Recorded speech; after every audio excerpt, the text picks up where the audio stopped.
বাকমুত থেকে সরে গেছে রুশ সেনারা, বললেন ওয়াগনার প্রধান। তবে কি ইউক্রেনীয় আক্রমণে বাকমুতে পিছু হটেছে রুশ সেনারা? রাশিয়ার ভাড়াটে সেনাবাহিনী ওয়াগনার গ্রুপের প্রধান ইয়েভগেনি প্রিগোজিন দাবি করেছেন ইউক্রেনে বিধ্বস্ত বাকমুত শহরের কাছ থেকে সরে গেছে রাশিয়ার মূল সেনাবাহিনীর সদস্যরা। মঙ্গলবার অর্থাৎ 9 মে এমন দাবি করে প্রিগোজিন বলেছেন, আজ সম্মুখভাগ যেন ভেঙে যায় তার জন্য সবই করা হয়েছে। আজ প্রতিরক্ষা মন্ত্রণালয়ের একটি ইউনিট নিজেদের অবস্থান পরিত্যক্ত করে। আমাদের একটি ফ্ল্যাঙ্ক থেকে পালিয়ে গেছে, সবাই পালিয়ে গেছে। এর আগে অস্ত্র না পেলে নিজের সেনাদের 10 মের মধ্যে বাকমুত থেকে সরিয়ে নেয়ার হুমকিও দিয়েছিলেন প্রিগোজিন। মঙ্গলবার টেলিগ্রামে প্রকাশিত ওই ভিডিও বার্তায় এ ওয়ারলর্ড আরও জানান, কমান্ডারদের বোকামির জন্য রুশ সেনারা পালিয়ে যাচ্ছেন।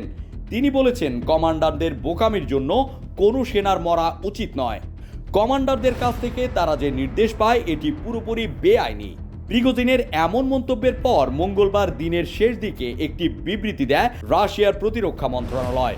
এতে তারা জানায়, অ্যাসাল্ট গ্রুপ বাকমুতের পূর্ব দিকে লড়াই অব্যাহত রেখেছে।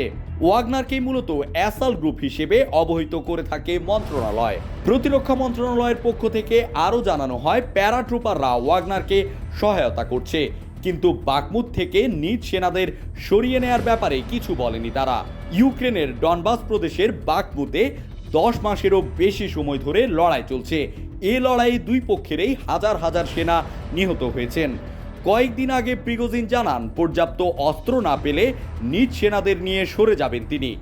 তবে গতকাল তিনি জানান, রাশিয়ার নেতৃবৃন্দের পক্ষ থেকে তাকে জানানো হয়েছে, যদি বাকমুত থেকে ওয়াগনার সেনাদের তিনি সরিয়ে নেন তাহলে তাকে ও তার বাহিনীকে বিশ্বাসঘাতক হিসেবে বিবেচনা করা হবে।